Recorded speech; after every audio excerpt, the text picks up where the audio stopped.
hey, if your Honeywell display is not working, what you do is you open this up, you check for the battery. This doesn't have a battery. Okay, so next thing you do, you go downstairs or upstairs or wherever your furnace is, you trip the breaker on and off, and then you check to see if the display works. If it still doesn't work, this is what you do. You go get a shop vac.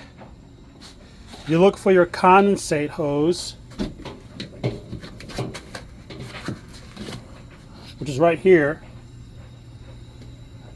You connect it to your shop vac right here.